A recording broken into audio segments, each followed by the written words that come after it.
I grew up in a little town in the Blue Mountains called Lawson. I grew up there with my brother, my mum and dad, and I was just a normal kid. I went to high school in the Blue Mountains, and just, I suppose looking back, I felt uncomfortable in my own skin. I was an introvert, I was a very shy kid, I didn't make friends easily. And then along came a day where somebody offered me to go and smoke marijuana. And I said, inside myself, I don't smoke dope, but I said yes anyway to be part of the crowd, you know, like everybody does. Peer pressure and so forth. And on that day I smoked pot, and that was probably the beginning of the end for me. Smoking pot led me to smoking it every day within a couple of weeks, and then drinking. I'd already been wagging school at that stage, and getting involved in stealing from shops, and a couple of me and my friends had stolen a couple of cars and done a break and enter in a restaurant in Katoomba. And when we were caught, I was sentenced to, not sentenced, but I didn't get any bail, and I ended up spending 3.5 weeks in Cobram Remand Centre in Mount Druitt. And on leaving that place, I found out, to my surprise, at the time I thought it was excellent, because when I left, Craig, one of my best friends, came to me and said, "Dad just bought the pub." You know, here I am, 15 years of age, with a counsellor telling me that I have an alcohol problem and that I'm possibly an alcoholic and need to do something about it. And when I leave, I find out that my best friend owns the pub. So for me, it was party time. I was like, yay, I can drink alcohol every day. And so that's what I proceeded to do. I didn't go back to school. I'd wander up the pub and I'd drink, mainly for free. We'd flog a lot of alcohol from Craig's dad, and we just used to drink day in, day out, and we'd smoke a lot of marijuana. And it didn't take long before I progressed. I hear a lot of people say that soft drugs, smoking pot, that doesn't lead to heavy drugs. Well, I'm here to tell you that that is a lie. It was probably less than a year before I was offered speed, which is an amphetamine, and I loved it. I had my first snort, and within 2 weeks I was taking it every weekend. And I thought it was fun. We'd go to the city and we'd just run around King's Cross, have fun all the time, and just stay up late. And I thought it was absolute fun. And it didn't take long from that happened, then somebody said, would you like to use a needle with it? And I just put my arm out and said, yep, sure, do it. And that was to take me on a roller coaster that I didn't realise. See, for me, speed became like my God, my lover. I loved it. I loved it more above everything else. I would push my friends out of the road. I'd push my parents out of the road. I'd flog money from my mum. I'm not proud to say that. I'd take money that mum would have to buy for the groceries, and I'd go off to the bikies and buy drugs off them. I used to sell drugs for the bikies, and I thought I was tough, because if you didn't pay me the money you owed me, well, I'd come around with all these bikies and you'd get beaten up.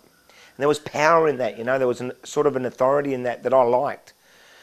But, you know, my life didn't go up, you know, my life went down. It wasn't long before I was in trouble with the courts again, in trouble with the police again, just doing silly and stupid things. But inside of me was something that I never knew, and that was I was very lonely, and I had what you called a God-shaped heart, a God-shaped hole inside of me.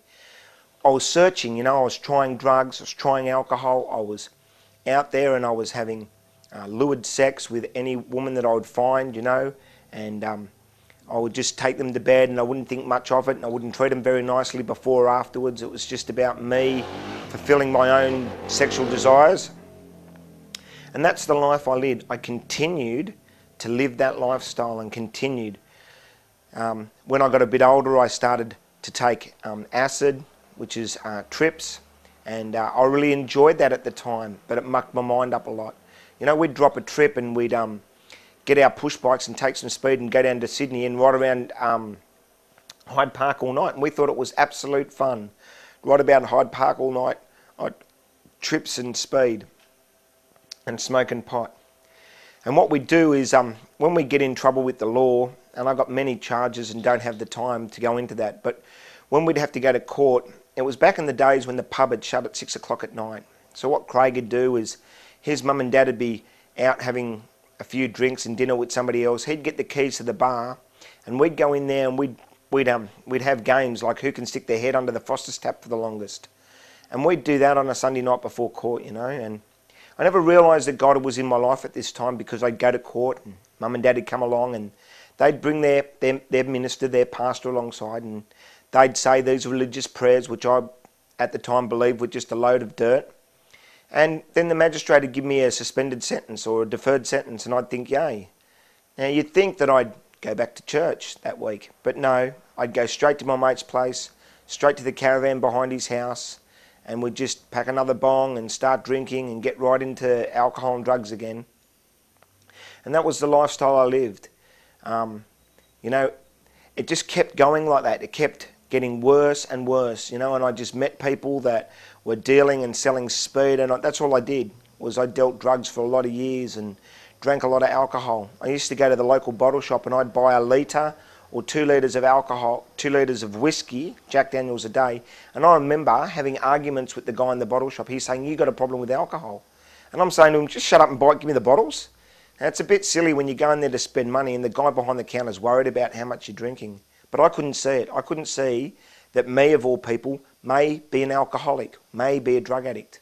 But I continued on my path of destruction. I just continued to push people out of the road and continued to just live the way I lived. Now at this time, my mum and dad were God-fearing Christians and were praying for me. My mum actually said to me one night that she came in and laid hands on me, and I was in a drug stupor. I was asleep for a long period of time. She laid hands on me and prayed for me, and I told her that if I'd woken up, I probably would have killed her. Now that's only the grace of God that I didn't wake up, because I would have killed her in a rage, because I just didn't care. I would have thought that she was somebody else trying to get my drugs. So to give you an understanding, my daily occurrence at that time in my life, I was probably 21 at this stage, I'd wake up, I'd have a couple of bongs, a glass of scotch, I'd have a shot in my arm, I'd hop in the taxi, go to the dealer's place, get some more marijuana and speed, and then I'd go off selling all day. And I'd do that, and I wouldn't sleep like for 30 or 40 days in a run, and then I'd go home and I'd sleep for 72 hours.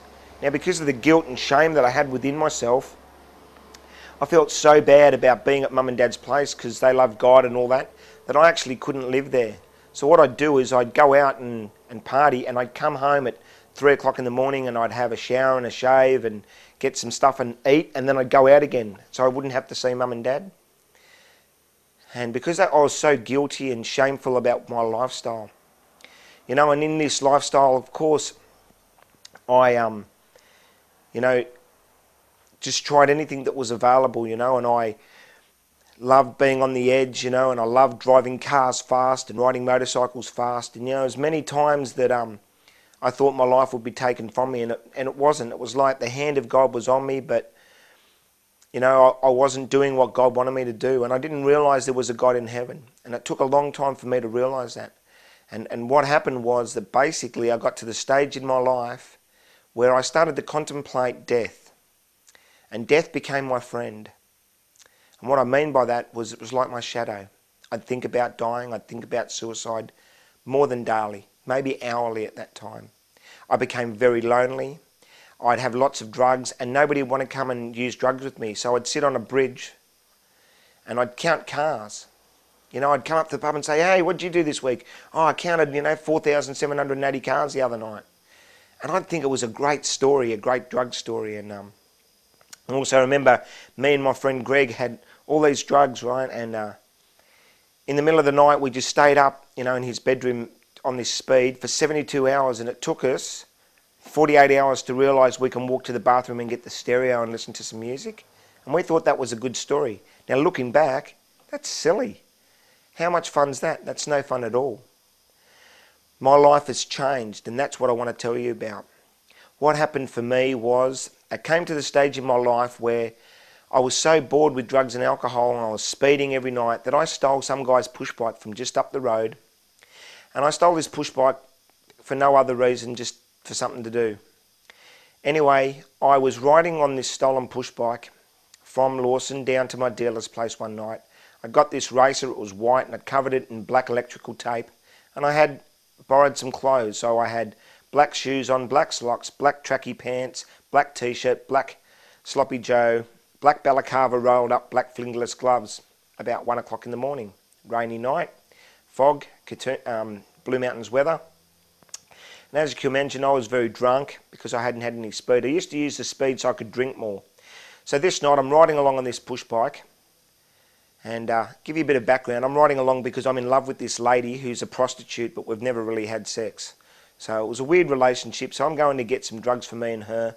And what happened was, on the way there, I seen some blue flashing lights behind me. So I turned my head over my shoulder and forgot to do with the push bike steering and went, head over heels and landed on the ground in front of the police car. They arrested me and charged me with stealing that push bike that night. And in the cell that night, I started having funny fits because I was hanging out for the drugs and the alcohol. I had something different happen that night that's never happened to me. Normally, when I'd got arrested for something, I'd get a bit of a punch here, an elbow there, a kick there from the police. But this time, the policeman there was helpful. He took me out the back and said, "Would you like a cigarette?" Rolled up the shutter and said, "Look, I know you're not going to run anywhere. You can't. You're on drugs." He asked me if I'd like to go to a detox. I didn't know what he was talking about. He explained that I needed to get rehabilitation. He rolled up my sleeve and said, "What's that?" And I said, "It's a blood test." He said, "What? 47 times?" Obviously, I had a drug problem. I didn't know what to do about it. And so anyway, I left that police station and went straight to my dealers and got some more drugs and just kept going on. When I arrived at court about a month later, that policeman was at court. Now, in my past, policemen only came to court when they were going to give evidence so that you would get locked up or a heavier sentence. But this time the policeman addressed the magistrate and said that Jonathan has a problem with drugs and alcohol, and I suggest that he goes to a rehabilitation or a detoxification unit to be able to get off drugs and alcohol. The magistrate then gave me time to prove myself and report back to probation and parole that I had done that. At this time, I didn't want to do that. So I was told to go to a 12-step group. And I went along to this 12-step group, and I remember a guy there came to me and said this: "Keep coming back." Then I was told to go to a detox unit, and I went to a McKinnon unit in Rosehill Hospital in Balmain. There I was to learn more about 12 steps. The first time I seen the banners from this 12-step group on the wall had God in it. I thought, oh, my mum has sent these religious banners down, Oh, she's after me with this Jesus, chasing me down wherever I go. But I was to learn this didn't have anything to do with my mum. I went to a meeting that night, and at that meeting, a lady shared my story from the floor of this meeting. And I thought, they've paid her $20 to get up in a nice dress and make her say all this stuff. The counsellors told her my story. But I was to find that was not true. Anyway, I went back to the detox, and I think it was on the 4th night. I'd known there was a God. I'd read the Bible as a young man. I basically got out of my bed on the 4th night, put my head on the floor and said, "God, I give up." I said, "If you're real, God, I need you to prove it." The reason I needed to do that was my brother, he was in Cumberland Hospital with paranoid schizophrenia, and here I am in Rosehill Hospital with speed-induced psychosis, detoxing from marijuana, acid, mushrooms, alcohol, and everything from the last 7 or 8 years. And I didn't think we had any mental problems in our family. So both of us are in the 2 biggest mental institutions in this state. So obviously I needed to do something. So I gave up. I said, "Okay, God, prove it." And what I believe God did that night, and you can debate this, but this is my experience, He gave me what I call a millimetre of peace. I didn't get a flash of lightning. I didn't get an angel. I didn't see a vision, and I'm glad I didn't. I seen a lot of things in detox that I don't want to talk about. Things that scared me. Things like looking at the lampshade and the lampshade turning into blood and running down the wall. Anyway, God gave me this millimetre of peace, and I knew that God was real. And I said, "God, if you've lived on this earth and died for me, then I will live for you." And that began my journey. I was to leave that rehab and to return to the Blue Mountains. And I stayed at home. I went and seen my cousin, and when I arrived at his place, he had a mountain of marijuana on the table, which meant he had been growing previously to me going to this detoxification unit. He said, "Excellent, isn't it? It's so great to see that you don't have to take speed anymore. Come in and have a bong." And I said, "No, I'm going to go out the back door and just have a cigarette." I didn't get 2 steps down the back of the step. Anyway, I went back into the kitchen and packed bongs and made up ounces and so forth. When I had about 5 bongs, I started to throw up. And I'm not just talking about when you're sick. I'm talking about projectile vomiting, which is quite funny after you've done it, not while you're doing it, believe me. He was to treat me like he always did, pack me in the car and basically drop me off at the station. And I went home that night with a bag full of dope. Now I remember a man, and I don't remember his name, but they had what they call hospitals and institution meetings at McKinnon Unit, where guys from these 12-step fellowships that come in and share the message of hope and recovery. Well, this man after the meeting came up to me and said, "Here's my number, ring me when you pick up." And I thought, what arrogance? What do you mean when I pick up drugs? Anyway, that night at 3 o'clock in the morning, I rang this man, woke him up, and he said, "Look, buddy, say a prayer and get to a meeting as soon as you can. Give the drugs to somebody you need." So me being the person I am, I got up the next morning and said a prayer. Sort of said, "Look, mate, if you're up there, I need some help." I couldn't say the word God at that time. I went down to some drug addicts that I knew down the road. I walked in, pulled out the bag of marijuana, put it on the table and said, "Smoke some cones, tell me if it's good." They did and looked at me and I said, "I don't want to ever speak to you guys again. Don't ever talk to me, don't have anything to do with me," and I left. Them being the people they probably thought, "When's Jono coming back? Is he going to come back with a gun or a baseball bat and want his drugs?" I don't know. But I left that day, and on Monday night I went to a local 12-step meeting, and that was on the 28th of March 1991. From that day till now I've not had any drugs or alcohol, any speed or marijuana, any mushrooms. But that's been the beginning of the journey of finding Jesus Christ and walking with him. I found it hard because I couldn't pray to God at the beginning, but I was very blessed. I found a great church in Blackheath Baptist in the Blue Mountains, and people there who loved me back to life. People who I walked around in leathers, long beard, long hair, and I just came to their place, and it was funny, you know, I'd turn up at 10 o'clock and lunch had happened, and I'd just sit down for lunch. Dinner had happened, and I'd sit down for dinner. We'd be watching a video, and they'd get tired and want to go to bed. And I'd say, "Yep, I'm going to finish watching the video." They didn't judge me. They just loved me.